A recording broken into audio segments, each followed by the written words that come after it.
अस्सलाम वालेकुम नाजरीन, मैं हूं एडवोकेट AR सिद्दीकी और आज मैं सुप्रीम कोर्ट के लेटेस्ट जजमेंट जो कि 2026 में दिया है विद रिगार्ड टू ज़ईफ़ पर्दानशीन और अनबड़ खातून की जो प्रॉपर्टी है या प्लॉट है वो उसकी म्यूटेशन हो जाए या सेल एग्रीमेंट उसके अगेंस्ट करवा लिया जाए अंगूठा लगवा कर, तो उसकी कानूनी हैसियत क्या है या ऑनर्स ऑफ प्रूफ जो है किस पे लागू होता है।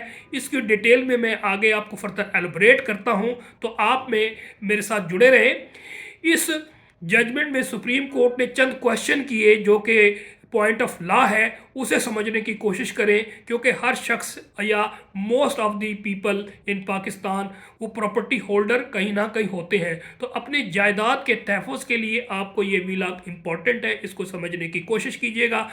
सुप्रीम कोर्ट ने पर्दानशीन ज़ईफ़ खातून या अनपढ़ खातून के राइट में ये बहुत इंपॉर्टेंट जजमेंट दिया है और सुप्रीम कोर्ट ने सवाल रेज़ किए कि क्या सिर्फ अंगूठा लगवा कर, सिर्फ ज़बानी इंतकाल करवा कर किसी सादा लौ खातून की ज़मीन हथियाई जा सकती है।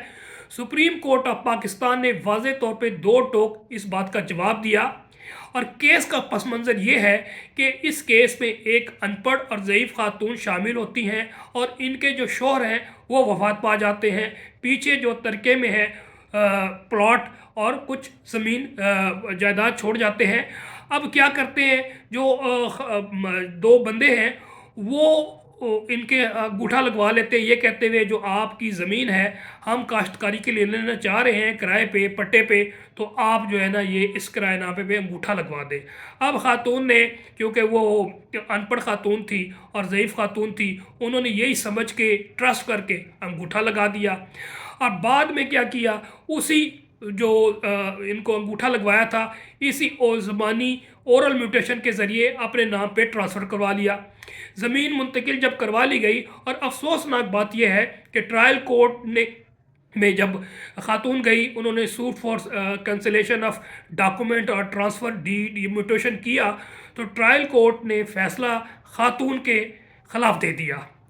इसके अगेंस्ट खातून जो है अपील में गई डिस्ट्रिक्ट कोर्ट में, लेकिन अनफॉर्चुनेटली जो सेकंड राउंड ऑफ लिटिगेशन है वहाँ पर भी खातून को नाकामी हुई और उनकी अपील जो है डिस्ट्रिक्ट कोर्ट ने डिसमिस कर दी।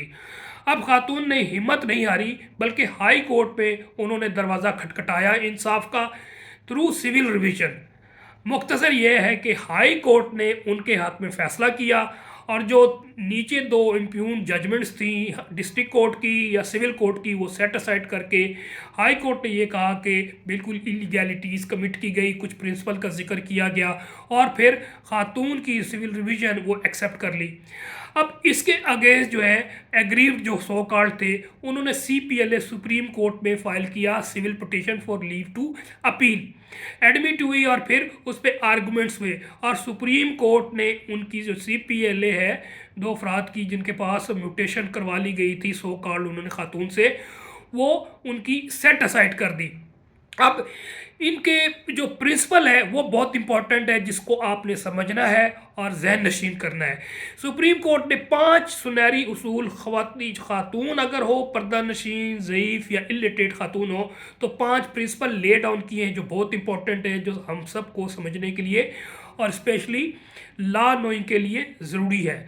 सुप्रीम कोर्ट ने सबसे पहले ये कहा कि अगर खातून का मामला है तो सबसे पहले प्रिंसिपल है कि बर्डन ऑफ प्रूफ जो है that lies on the person whose favor the plot और प्रॉपर्टी हैज़ बिन ट्रांसफर्ड, यानी कि प्रॉपर्टी या प्लॉट या कोई जायदाद कि जिसके नाम पे ट्रांसफ़र हुई है वो साबित करेगा कि शहादत मेरे फेवर में है और जनाब ये कानून के मुताबिक हुआ है।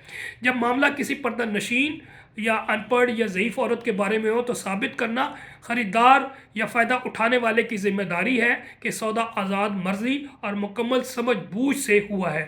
खातून को अपनी मासूमियत साबित करने की ज़रूरत नहीं है। इंतकाल मलकियत नहीं। एक और चीज़ भी ज़रूरी है जो सेकंड प्रिंसिपल ना किया कि इंतकाल मलकियत नहीं है, यानी कि वो टाइटल डीड नहीं है। इसमें उन्होंने प्रिंसिपल ये किया कि मलकियत नहीं है। अदालत ने दो टोक अल्फाज में कहा है कि म्यूटेशन बजाते खुद जो है डॉक्यूमेंट ऑफ टाइटल नहीं है, यानी इंतकाल सिर्फ एक रेवन्यू रिकॉर्ड है। अगर असल लेन देन मशकूक है तो इंतकाल खुद ब खुद जो है वो बेअसर हो जाता है। अब तीसरा प्रिंसिपल ले डाउन किया गया है सस्पिशियस आइडेंटिफिकेशन, यानी मशकूक शनाख्त का। इस केस में खातून जब ज़ाहिर जो गवाह होते हैं जो शनाख्त करते हैं उसमें ज़ाहिर अफराद इन्वॉल्व होते हैं। इस केस में क्या हुआ, इस केस में जो विटनेस थे शनाख्त कुनिनगान थे, हालांकि बेटे खातून के ज़िंदा थे, बेटे या मिसाल के तौर भाई ही होता वो नहीं थे, वो जिसके फेवर में ये म्यूटेशन हुई है उनके रिश्तेदार थे।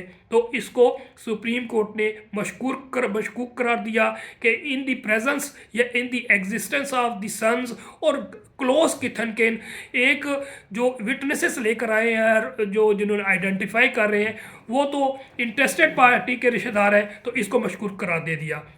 चौथा, इंडिपेंडेंट एडवाइस आज़ादाना मशवरा का प्रिंसिपल किया और सुप्रीम कोर्ट ने उसूल दोहराया कि पर्दा नशीन खातून के साथ लेन देन में ये साबित करना ज़रूरी है कि उसे गैर जानिबदार कानूनी मशवरा दिया गया है। अब गैर कानूनी मशवरा वही है जो बता चुका हूँ।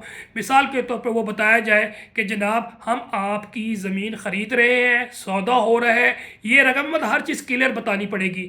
लेकिन अगर वो बात कुछ और कर रहा है, मिसाल के तौर पर उसको कह रहा है जी किरायानामा लिखना है, हमने आपकी ज़मीन किराए पे लेना चाहते हैं, लेकिन दरअसल वो म्यूटेशन करवा रहे हैं, तो इंडिपेंडेंट मशवरा इसको कहेंगे कि ये गलत मशवरा दिया गया था। वो भी प्रूफ जो है इंटरेस्टेड पार्टी ने करना है जिसके फेवर में प्रॉपर्टी ट्रांसफ़र हो रही है।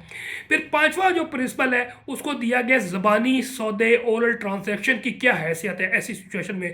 तो अदालत ने वाज़े तौर पे दो टोक अल्फाज में ये कहा है कि ज़बानी सौदे की सूरत में तमाम मादी मटेरियल जो डिटेल्स हैं वो प्रोवाइड करनी पड़ेगी। मिसाल के तौर पे कीमत कितनी थी, रजामंदी है कि नहीं, समझ बूझ है कि नहीं, ट्रांजैक्शन अगर हुई है चेक के ज़रिए हुई है, ऑनलाइन ट्रांजैक्शंस हुई हैं, अमाउंट कितनी है, अमाउंट का मार्केट रेट से रिजेंबल करती है कि नहीं, वो सारी चीज़ें जो है ना ओल्डर ट्रांजैक्शन में साबित करना है। और वो भी उसने जिसको इंडिपेंडेंट वो स्टेक होल्डर है जिसके नाम पे ट्रांसफ़र हुई है।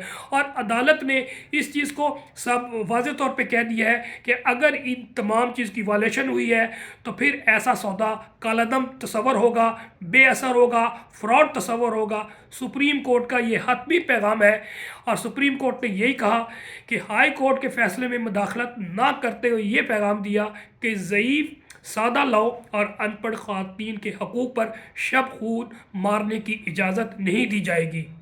तो नाजरीन, ये जो फ़ैसला है ये फ़ैसला लैंड माफिया के लिए वार्निंग है।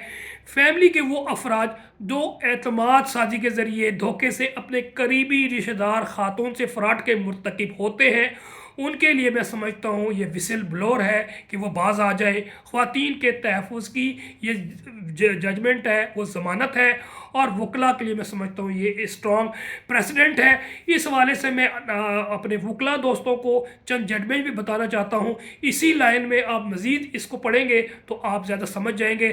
3 जजमेंट है, ये सेम पर्दा नशीन या इलिटरेट खातून या ओल्ड खातून हो तो इनकी फेवर में 3 जजमेंट्स मैं दूंगा कि जो पहले से मौजूद हैं। वो 2007 SCMR पेज नंबर 838 है और टाइटल है वो है मोहम्मद शफ़ी वर्सेस शमीम बीबी।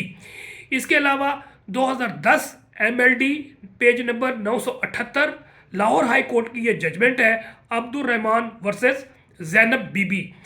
तीसरी जजमेंट 2011 PLD 208 और ये पेशावर हाई कोर्ट की है Dilawar Khan versus मुसम्मात बादशाहज़ादी।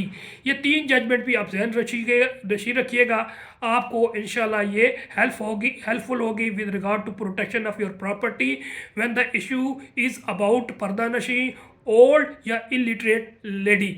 Next vlog तक के लिए इजाज़त दीजिए, लेकिन इससे पहले आपसे रिक्वेस्ट है कि अगर मेरा आपको व्लॉग आपको ये वीलॉग पसंद आए तो आप इसको लाइक करें, सब्सक्राइब करें, मैक्सिमम शेयर करें, बेल आइकन को प्रेस करें।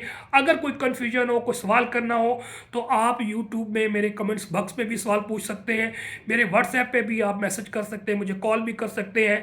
जहाँ तक मेरी मुमकिन कोशिश हुई तो इंशाल्लाह मैं आपको हेल्प आउट करूँगा। नेक्स्ट वीलॉग तक के लिए इजाज़त दीजिए। अल्लाह हाफिज़।